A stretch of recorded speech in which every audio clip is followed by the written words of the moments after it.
رسول اللہ یا نبی اللہ یا حبیب اللہ، میں شکریہ پیش کرتا ہوں سارے سامعین و حاضرین کا، خاص طور سے اس مجلس کو سجانے والے منعقدین کا۔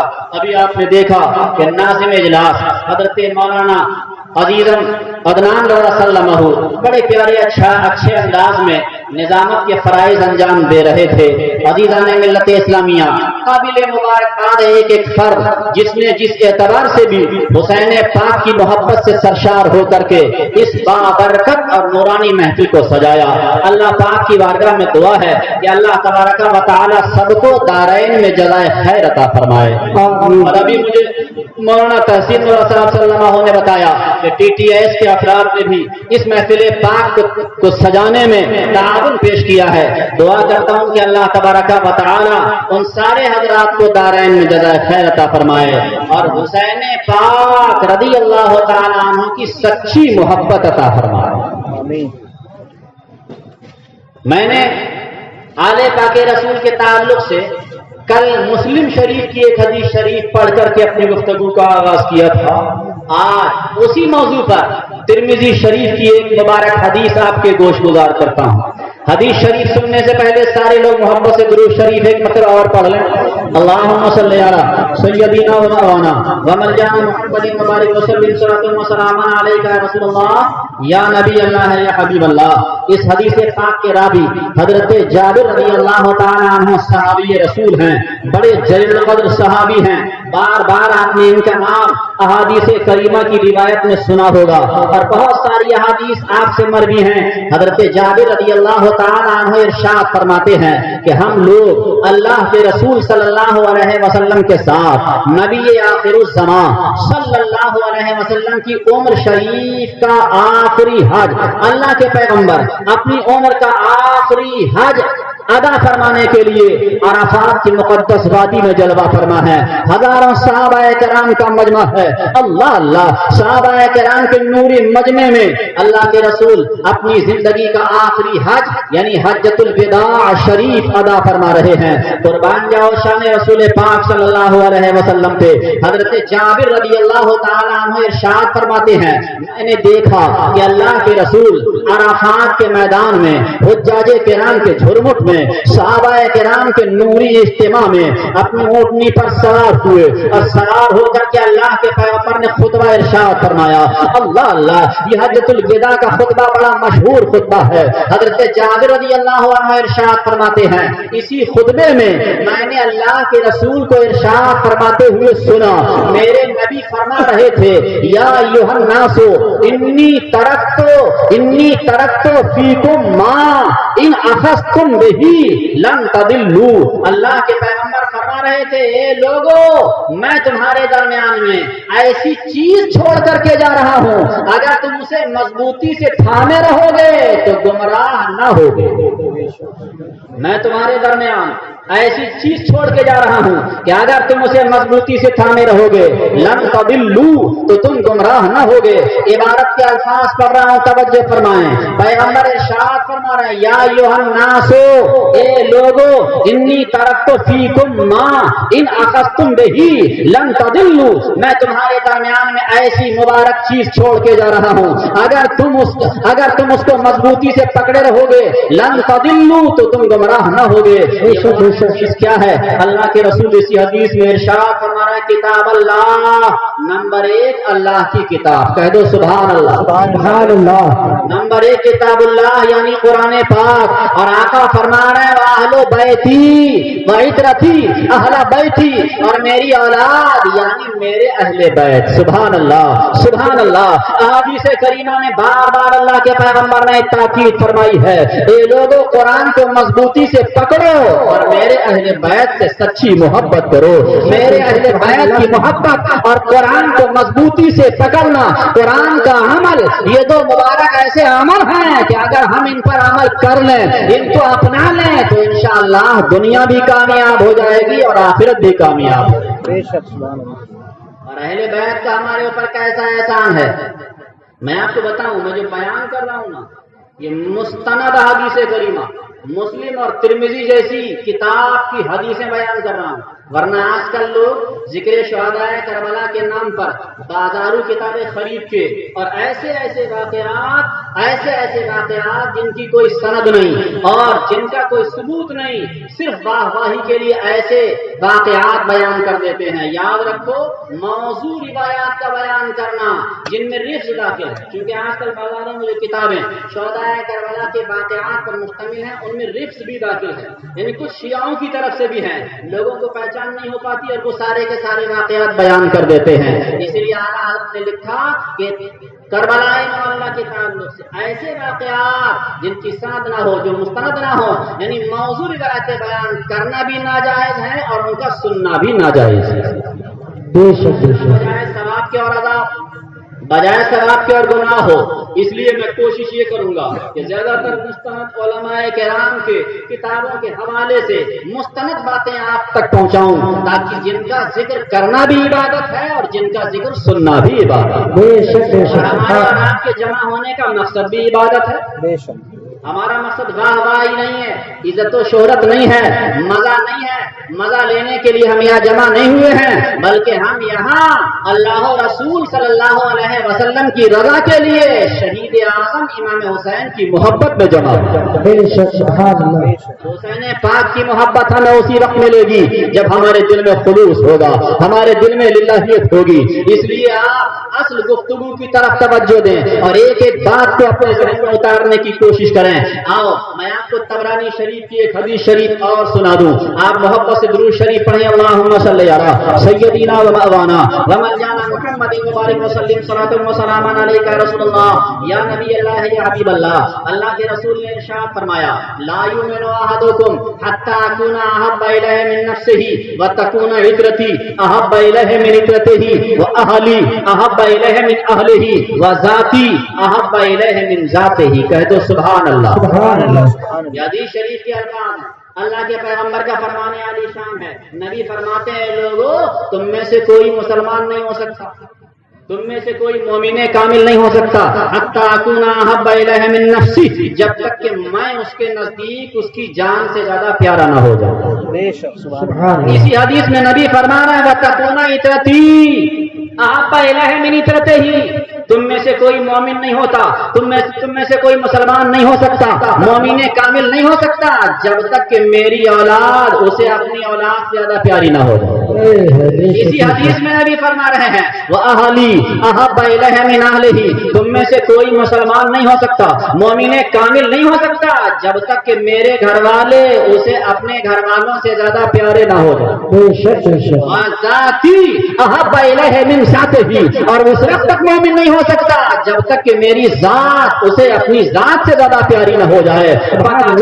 اللہ کے رسول کی حدیث اعلان کر رہی ہے، اے لوگو اگر تم مومن کامل بننا چاہتے ہو تو مومن کامل بننے کے لیے اپنی جان سے زیادہ نبی پاک سے محبت کرنا ہوگی، اپنی اولاد سے زیادہ نبی کی اولاد حسن و حسین شہید کربلا سے محبت کرنا ہوگی، اپنے گھر والوں سے زیادہ نبی کے اہل بیت سے محبت کرنا ہوگی، اور اپنی ذات سے زیادہ نبی کی ذات پاک سے محبت کریں۔ بے شک سبحان اللہ سبحان اللہ۔ اللہ کا فضل ہے، ہم اپنی خوش قسمتی پر جتنا فخر کریں وہ تھوڑا ہے، جتنا ناز کریں وہ تھوڑا ہے کہ ہم جن اولیاء، جن اہل بیت کی محبت اور جن اہل پاک کی محبت کا ہم سے مطالبہ کیا گیا، انہی پاک گھر والوں کی محبت کا ثبوت پیش کرتے ہوئے ان کے ذکر پاک کی مجلس کو ہم اور آپ سجائے بیٹھے ہیں۔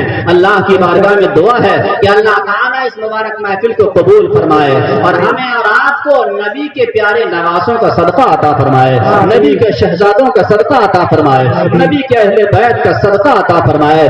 یقیناً جتنے حضرات اس مجمع میں تشریف لاتے ہیں وہ خوش قسمت ہیں، یہ اللہ کا ان کے اوپر فضل اور احسان ہے کہ اللہ تبارک و تعالیٰ نے انہیں نبی کے گھر والوں کے ذکر پاک کو سننے کی توفیق عطا فرمائی۔